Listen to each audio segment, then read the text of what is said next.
Johnny, earlier this week, FanGraphs sent out some projections where teams will finish in the 2023 season, and they included, of course, the Halos. So we're going to share where they believe the Angels will finish, and will it be enough for a playoff spot? And most importantly, will it be enough to convince Shohei Ohtani to stay in Anaheim? It's time to get locked on with Mike and John, and this is Locked On Angels.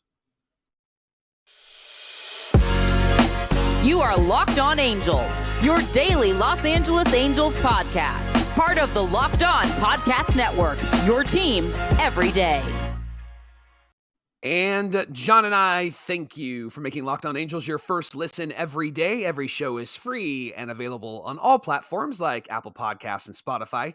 And of course, the best way to help us out is by giving us a rate and a review. And those watching on YouTube, make sure that you are subscribed and click the bell to be notified every time a new episode drops. Thanks for being here with us for this episode of Locked On Angels, where it's your team every day. You've got the Frisch Brothers here with you, a.k.a. the Super Halo Bros. My name is John. That's my brother, Mike. And my name is Mike, and that's my brother, John. Mike, we're lifelong fans of this team who have been through thick and thin with the Angels, and so it's a privilege to be able to talk Angels baseball with you. We love hearing from our listeners and viewers who give us their comments and share their thoughts and opinions with us.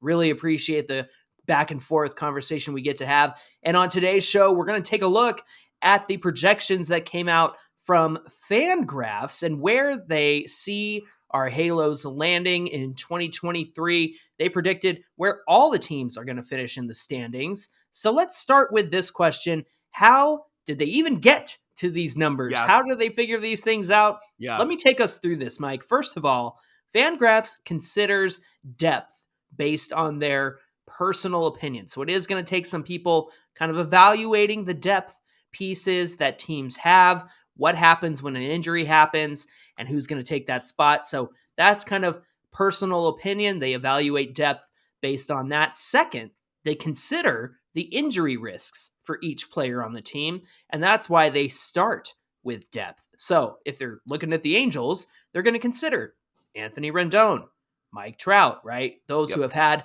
some injury issues in the past, and who's going to step up to replace them. They also calculate how many innings pitched the depth will be required to throw. So if you lose out on a starter, who's going to come up and take that place, and how many innings are they going to be expected to take on if they have to replace somebody. They also calculate how many games would be played by the depth due to injuries and days off. So not just injuries, but also when is your star everyday player taking a day off, who's stepping in to replace them, and they consider that into their calculation. Finally, they calculate the strength of schedule for each team. And I have to say, looking at the schedule as many times as I have so far, even before the season starts, I feel like the Angels are in a very good place, especially with the numbers of days off they have in the month. And I was going through the process of looking at their schedule because I was trying to see how often they can start Ohtani versus needing a number 6 starter. And I feel pretty good about the Angels' strength of schedule. John, just talking through what FanGraphs was able to do, doesn't that sound like a fun job? Like, that sounds like a whole lot of fun. I wouldn't do that. It's probably really tough, too, because we're going to talk about the results, and I'm sure that they don't really make fans very happy based upon their results. So here's the results from around the league based off of the FanGraph projections. They believe that the Yankees will win the AL East with 89 wins. They believe the Guardians will win the AL Central with 83 wins. And they believe that the Astros will win the AL West with just 90 wins, which I thought was interesting. And they believe that the Astros will hold the best record in the American League. Now, with all the things that John shared, there are some anomalies in the system. And here's one example. The 2021 Mariners won 14 more games than they were predicted to win. So these numbers aren't a guarantee. They aren't always completely accurate. Right. And so there are teams that can actually go against what FanGraphs came up with. And so hopefully that's the case for the Halos in 2023, because here's where they said the Halos would end up. They would be tied for second place in the AL West with the Mariners, and each team would have 85 wins. Now, 85 wins would be a huge improvement over last season because we only won 73 games. But Johnny, is that enough? Is 85 wins enough? Because you and I have talked about, we think that the Angels can get maybe 89 to 90 wins, and there's something about that win total that makes you a little bit more comfortable with where you'll end up at the end of the season. But 85, that's how many Etch-a-Sketches Buddy made. Yeah, he made 85 Etch-a-Sketches, and he was 450 off pace or something. But is 85 enough, John? Does that feel enough? Tell me, talk to me emotionally, talk to me through your fandom. How does that feel to you? Well, I think with any projections, whether it's FanGraphs or anybody else, they are always going to lean on the conservative side, as in they are not going to give as much as they potentially could. I mean, the Yankees to win the AL East with 89 wins, that's a division with the Rays and the Blue Jays, who are also very good teams. And so I imagine that the 89 win total for the Yankees is leaning more on the conservative side because when you think about the Yankees, they could easily win 95 games, right? And so I take projections with a grain of salt in terms of the final numbers. I think that if you look at somebody like the Halos who potentially could win 85, I would venture to say that there's room for error in terms of 5+ wins, -5 wins. So they might be more of an 80-win team. They might be more of a 90-win team because they're right there at the 85 mark. So I would encourage those who are looking at projections to kind of leave some margin for error when it comes to those final numbers.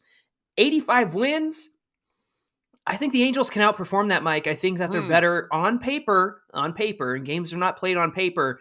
I think 85 wins is a total they can easily get. I think they can get more than that. And also, I think baseball is one of the most unpredictable sports in all of professional sports. Yes, you can have a football game on any given weekend, any given Sunday, Thursday, Monday, whatever other days of the week that they're playing these days. And you might have one big play that topples the guaranteed winner and turns them into a loser. But I think with baseball, the number of games that they play, the number of, I hate to say it, injuries that occur with not just the Halos, but other teams. Yeah. And just the way the ball hits the dirt or bounces off the plate, it can change the outcome. There are so many ways that the game can change, the outcome can change when it comes to baseball. So yes, this 85 win total is conservative. Do I think it's enough? Well, that's the big question. If the Halos win 85 wins, do they get into the playoffs? Mike and I are going to talk about that with you coming up on Locked On Angels. Today's show is brought to you by FanDuel. We're at the midway point of the NBA season, and now's the perfect time to download FanDuel, America's #1 sportsbook, because new customers get a no-sweat first bet up to $1,000. Just download the FanDuel Sportsbook app. It's safe, secure, and super easy to use. Then you can bet on everything from the money line to point scores to threes made. Plus, FanDuel even lets you combine your bets for a chance at a bigger payout with a same game parlay. So don't miss the chance to get your no sweat first bet up to $1,000 in bonus bets when you go to FanDuel.com/lockedon. That's FanDuel.com/lockedon to learn more. Make every moment more with FanDuel, the official sports betting partner of the NBA. Thanks for making Locked On Angels your first listen today. And for your second listen, check out Locked On MLB Prospects with host Lindsey Crosby. He is a prospect encyclopedia going deep on the MLB stars of tomorrow. So know who they are today by getting Locked On with Locked On MLB Prospects. It's available wherever you get your podcasts. According to FanGraphs, the Angels are projected to win 85 games next season. They're going to be tied for second place in the AL West with the Mariners. And so the question we're wrestling with is, does this get the Angels into the playoffs? So let's do a bit of a deep dive. Now, according to FanGraphs, the only team that makes the playoffs in the Central is the Guardians. And so we're really not going to be in competition with anybody from the Central because the Guardians will win 83 games. Everybody else will be under 500.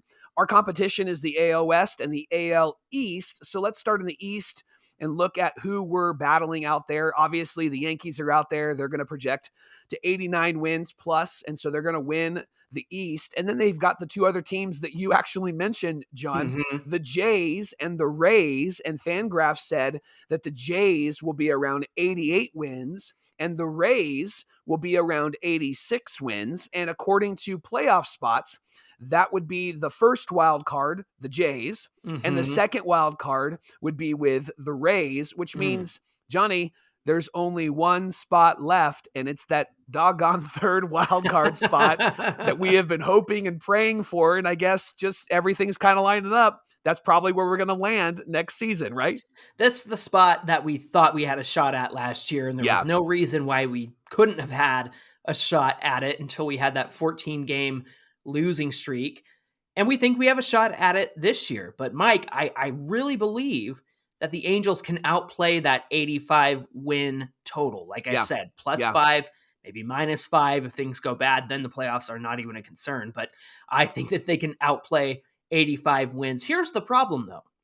If both the Mariners and the Angels have 85 wins, they would be tied for that final wild card spot. Why has it always got to be the Mariners, John? Why do we always have to be in the ties? But wouldn't it be great? Wouldn't it be great? And I'll let you go in a minute, but wouldn't it be great if we were tied and then somehow we got in and they didn't get in? And so then we can actually then talk the smack that they talk towards us because we haven't been in the playoffs forever. And then we can act like we haven't been there and we can gloat and we can be arrogant, throw our weight around. Yeah. Sorry, I might be talking about a podcast in the future.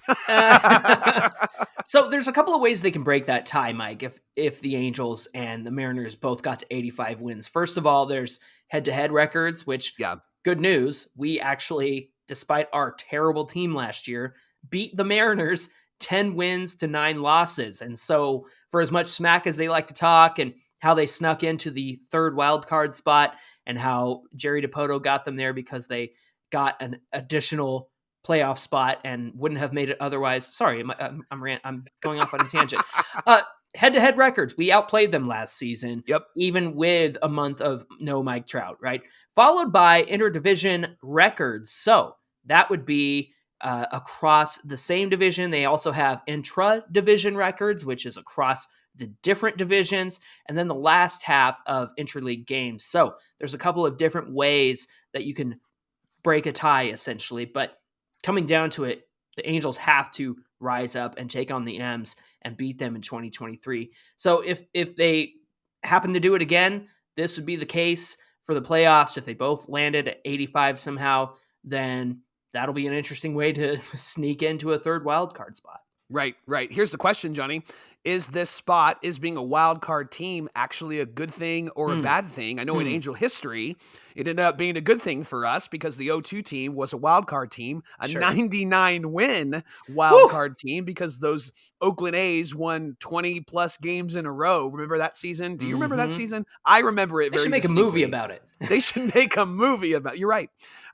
So the question is, can a wild card team be successful in the playoffs? And if we look at the last 10 plus years, the answer is yes, because the Phillies last year were a wild card team and they got to the World Series. They lost. By the way, it's probably really tough to be a Philadelphia fan right now with the Phillies losing and the Eagles losing. And then I think they had their soccer team that lost in the championship. And you know what? At least they got there. So that's the thing, man. I would love to just get there and dry your tears and then complain that we didn't win. But I'd love to just get there, right? The 2019 Nationals, they won the World Series as a wild card team. The 2014 Giants and the 2014 Royals, we hate them. They both were in the World Series. Giants won that year, of course. And then the 2011 Cardinals, the Albert Pujols-led Cardinals, they went to the World Series and won in 2011. So it is possible, Johnny, to have a good run as a wild card team, as history shows. Here's the thing, Mike. It doesn't matter how you get there. It just matters how you perform once you're there in the playoffs. And again, baseball is the most chaotic sport out of all professional sports because of the moment-to-moment gameplay that can happen that can change the entire outcome of a game. And so that's why whether it's the third wild card spot or first place in the AL West, To me, I just want to get there because once you're there, doesn't matter what's happened in games 1 through 162. Right. You're there. You Right. have to perform. You have to step up. Anything can happen in the playoffs, as we've seen. And who expected the Phillies to turn their season around the way that they did, get a wild card spot, get all the way to the World Series? Incredible. And I think that there's a certain point in the season, possibly just the beginning of the season, where anything can happen for any team. And I think that even includes our Halos. So I believe that they can outplay that 85 win number. Even if they get the third wild card spot, maybe it's not good enough for some people, but it's good enough for me because you just got there and anything can happen after that. All right. So if the Angels get 85 wins and according to the numbers, they can get into the playoffs in that third wild card spot. Here's the questions that are really, really important. Is that enough for Ohtani to re-sign? Is that enough for the fans to be excited? Mm-hmm. And is that enough for Phil Nevin and Perry Minasian to stay?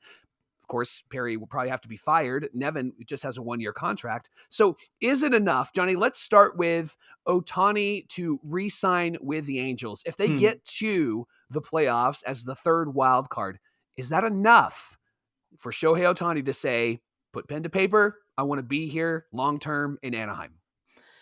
That's a great question because it speaks to the competitiveness of the Angel team itself, whether they end up in the first, second, or third wild card spot.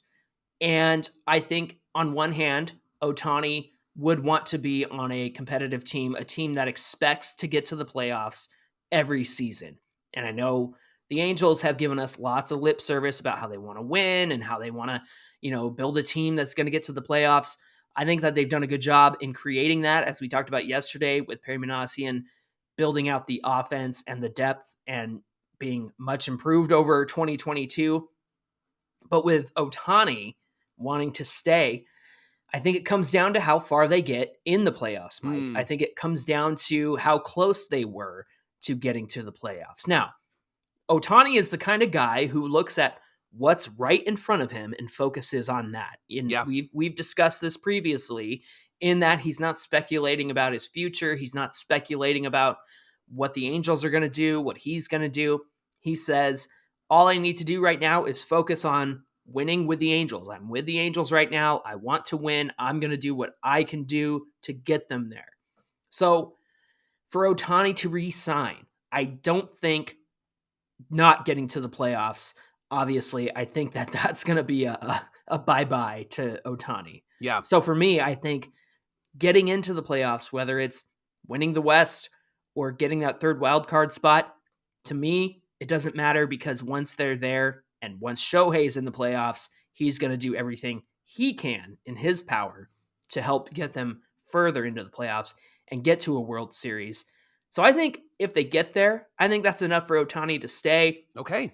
Obviously, if they don't, I don't think he's going to stay with us. Okay. So if they get there and then they get knocked out immediately, do you think that heartbreak is going to cause Ohtani to go, I don't know if I can stay? Or if they get there and they win, do they have to win is what I'm saying. Do they have to? I hear you. Do they have to get through the wild card at least to the next round? They can't just get there and lose, right? I think they would have to win.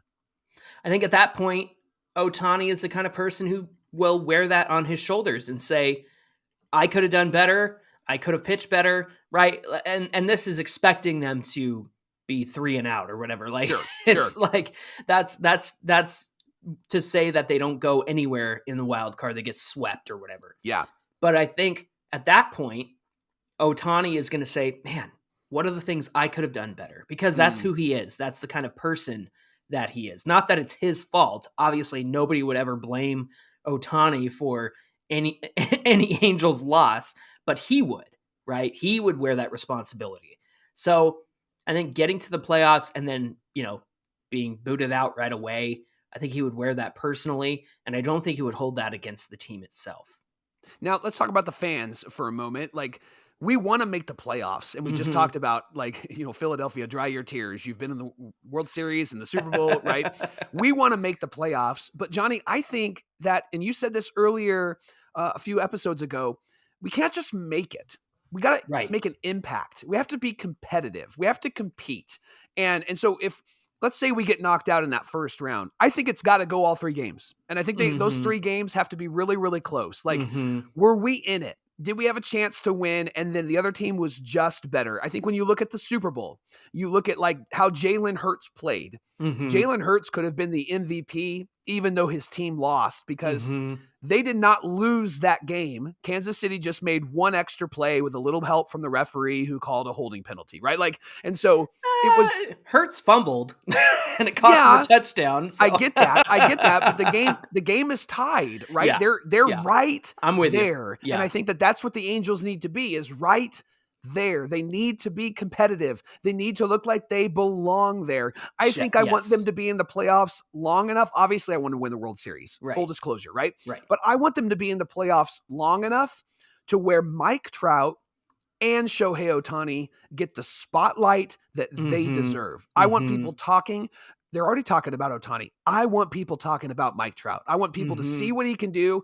I want to see Mike Trout in the divisional series hit .435 with 4 home runs and 13 RBIs, right? I want to see that and have people just go nuts about that, because that's going to help people understand just how good he is, and that he's not just a regular season player. He is a playoff guy. And so as a fan, I'm rooting for this team, but I'm also rooting for these humans. I want these humans to get the spotlight that they deserve. Absolutely. Yeah. When you ask the question about Nevin or Perry, I think Perry keeps his job. Even if this season is not a success, I think that he had a successful offseason. I don't think it's a coincidence that since Artie said that he's not selling the team, we haven't done anything. We haven't made a move. We haven't done anything. So I am comfortable with the moves that we have made. Obviously, there's room for improvement. Maybe they'd still do more stuff. Obviously, they waited till spring training to bring in like Ryan Tepera. And so that was a later offseason move. So with that said, I think Perry is good enough to stay. I'm interested to see what happens with Nevin. Yeah. If he can't win with this team, or if he does some sort of lineup or move or bullpen management throughout the course of the season that is just so frustrating. Lord knows how frustrated you and I were with Joe Madden and his bullpen management for the short time he was there. And those are the kind of moves that I think make you lose your job. And again, we don't know where this team's going to be in a year. Are they going to try to sell again? Are they actually going to go through with a purchase? And so this 1-year deal for Phil Nevin is going to be interesting. The guys like him, Mike. The team likes him. Mike Trout likes him. Shohei likes him. And I like him because of that quote from the other day where he said there's not going to be any charity playing time, where the guys who are in and getting playing time are going to have to earn it. And I think that's really significant. So I'll be interested to see how this season shakes out, but I think Perry will stay. Nevin, it all depends on how he handles adversity, how he handles managing this team. And on paper, there's no reason why you can't get to the playoffs with this team. Well, thanks for making Locked On Angels your first listen every day. Now make your second listen, the Locked On MLB Prospects Show with our friend Lindsey Crosby. He's going deep on the MLB stars of tomorrow, and his podcast is free and available wherever you get your podcasts.